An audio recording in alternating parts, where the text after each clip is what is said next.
Forum Purnawirawan TNI menuntut Wakil Presiden Gibran Rakabuming Raka dicopot dari jabatannya. Meski sudah mengirimi surat ke DPR dan MPR, mereka kecewa lantaran hingga kini tak ada tanggapan dari DPR maupun MPR. Kalau sudah kita dekati dengan cara yang sopan, tapi ternyata diabaikan, nggak ada langkah lagi kecuali kita ambil secara paksa. Revolusi. Harus.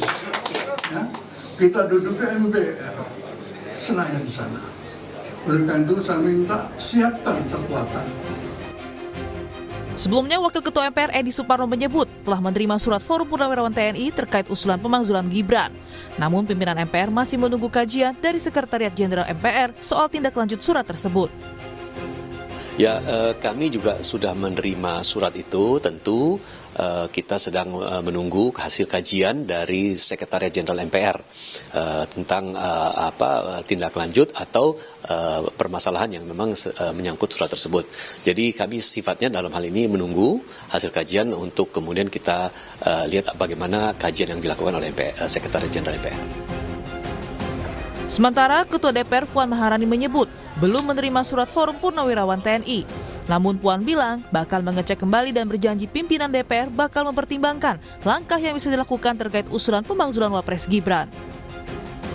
Terkait dengan surat, kita akan cek kembali apakah bisa langkah-langkah apa yang akan dilakukan, dan tentu saja kita akan proses nantinya dengan sebaik-baiknya.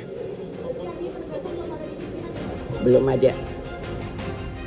Ketua Umum Solidaritas Merah Putih Sylvester Matutina bilang pemakzulan Gibran bukanlah suatu hal yang urgensi.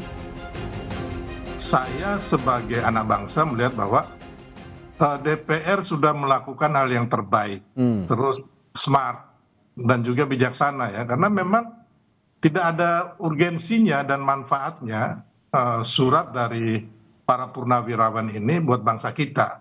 Bahkan menurut saya cenderung hanya menjadi ajang untuk adu domba antar anak bangsa. Jadi kalau saya melihat bahwa fakta-fakta hukum yang diajukan berlandaskan surat ini kan antara lain yang sebenarnya sudah selesai ya. Contoh mengenai putusan MK 90, terus putusan MK mengenai etika, itu kan sebenarnya udah selesai semua. Forum Purnawirawan TNI selain menuntut pencopotan Gibran dari jabatannya, ada 7 butir sikap politik yang disampaikan kepada pemerintahan Presiden Prabowo Subianto, mulai dari proyek strategis nasional hingga program Kabinet Merah Putih. Tim Liputan Kompas TV.